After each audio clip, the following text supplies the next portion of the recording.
Bueno, vamos al lío. Seguro que hemos oído 1000 veces hablar de los microplásticos, que si en los océanos, que si en el pescado, pero ¿y si el problema estuviera mucho, mucho más cerca? ¿Y si de hecho estuviera ya dentro de nosotros, con una conexión con nuestra salud que es cuanto menos preocupante? Y es que, ojo, esto no es una teoría ni una exageración. Ya está confirmado. Se han encontrado distintos tipos de plástico en los rincones más íntimos de nuestro cuerpo. Así que ya no es un contaminante que está ahí fuera. No, es un invasor que ha conseguido cruzar nuestras barreras biológicas más sagradas. La gran pregunta, claro, es esa. Vale, ¿están dentro y qué? Porque no son simples espectadores. Una vez que entran, ¿qué están haciendo a nivel celular? La respuesta, la verdad, es tan fascinante como alarmante. Para entender bien el impacto, lo primero es darnos cuenta de la escala de esta invasión. Es totalmente invisible, sí, pero está pasando constantemente, a nuestro alrededor y, como vemos, también en nuestro interior. A ver, hablemos de tamaños. Los microplásticos son diminutos, pueden llegar a ser tan pequeños como una milésima de milímetro.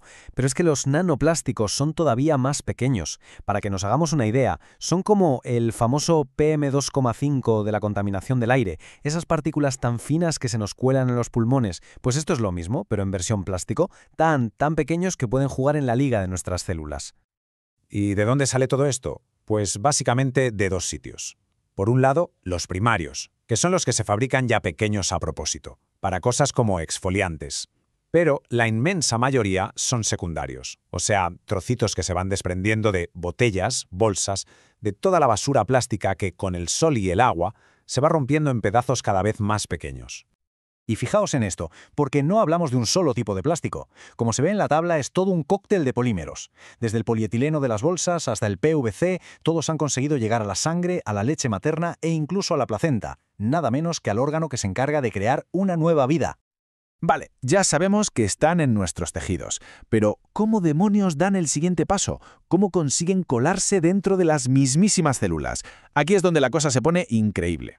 Pensémoslo un segundo, la membrana celular es como el portero de una discoteca, el que controla quién entra y quién no. Parece una barrera impenetrable para un trozo de plástico por muy pequeño que sea, pero ¿resulta que no lo es?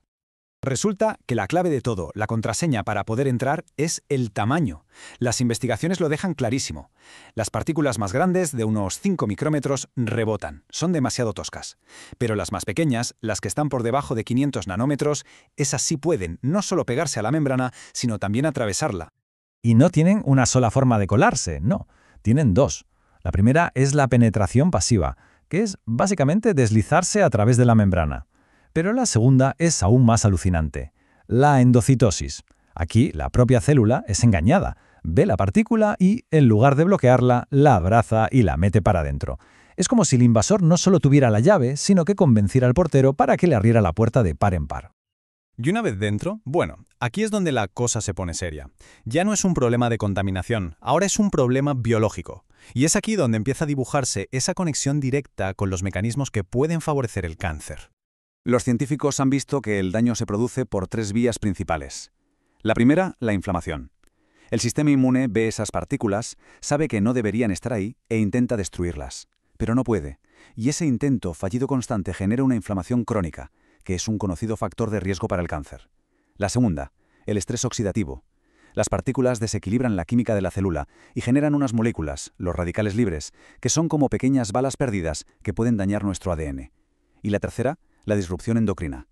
Los plásticos llevan aditivos, como los ftalatos, que pueden imitar a nuestras hormonas y volver loco el crecimiento de las células. Si sumamos todo esto, ¿qué tenemos? Pues un ambiente celular tóxico, caótico, dañado, el caldo de cultivo perfecto para que, si hay células con mutaciones, éstas puedan crecer, multiplicarse y extenderse, que es, en esencia, de lo que va el cáncer. Y cuidado, que esto no es una suposición. Se ha visto en el laboratorio, por ejemplo, con células de cáncer de mama. Es alucinante y terrible a la vez. Cuando exponen estas células a microplásticos, de repente se vuelven más agresivas. Se multiplican más rápido, se mueven más y son más invasivas. Es un efecto directo y medible. Pero, y aquí es donde la historia da un giro de guión totalmente inesperado. Justo cuando los científicos empezaron a entender con todo detalle cómo estas partículas interactúan con nuestras células, descubrieron algo increíble, que el problema, paradójicamente, podría esconder una parte de la solución. Aquí está la gran dualidad. Por un lado, la amenaza, los nanoplásticos que nos invaden sin control desde el medio ambiente. Y por otro, la herramienta.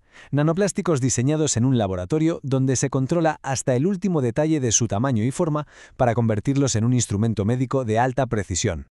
El lado de la amenaza está claro. Tener estos contaminantes en el cuerpo puede boicotear los tratamientos contra el cáncer. Pueden, por ejemplo, secuestrar las moléculas de la quimioterapia o alterar cómo nuestro hígado las procesa, haciendo que el tratamiento pierda eficacia. Y esta es la pregunta que lo cambia todo. ¿Y si en vez de ser víctimas de sus propiedades, las diseñamos nosotros a la carta para que hagan justo lo que necesitamos que hagan? Aquí es donde la cosa se pone casi de ciencia ficción. Los científicos ahora pueden crear partículas con polímeros seguros y biodegradables. Les dan el tamaño perfecto para que entren en las células. Después decoran su superficie con unas moléculas como si les pusieran unas llaves que solo encajan en las cerraduras de las células del tumor. Y por último, las rellenan con un fármaco potentísimo. El resultado es un caballo de Troya molecular, que viaja por el cuerpo sin que nadie se entere, ignora a las células sanas y suelta toda su carga mortal únicamente dentro del tumor. Y las posibilidades son espectaculares. Ya se están usando para transportar fármacos que le dicen a nuestro propio sistema inmune que ataque el cáncer, para vencer la resistencia que muchos tumores desarrollan a la quimio e incluso para crear pequeños depósitos de medicamento que se liberan poco a poco durante mucho tiempo. Y así llegamos al final, a esta paradoja tan increíble. El plástico como contaminante es una amenaza silenciosa para nuestra salud, pero los mismos principios que lo hacen tan peligroso e invasivo, si los controlamos y los diseñamos con un propósito, pueden abrir la puerta a una nueva era en la lucha contra el cáncer. Y con esta pregunta nos quedamos, una pregunta que nos obliga a mirar más allá del problema evidente de la contaminación y a pensar en la relación tan compleja que tenemos con los materiales que creamos. Es un recordatorio de que, a veces, dentro de los mayores desafíos, se esconden también las oportunidades más inesperadas.